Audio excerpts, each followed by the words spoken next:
So mga kautol, hay naku. Ayan, nagluluto po tayo ng adobong manok.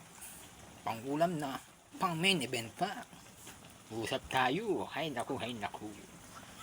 So, ayan sila.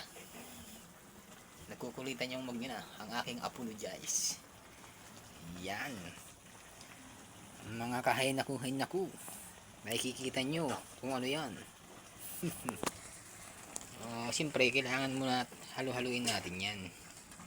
Yan. So, nilagyan ko po ng dalawang larayan para medyo may halang-halang ng konti.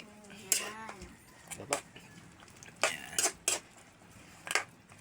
Yan. Hindi lang pang ulam.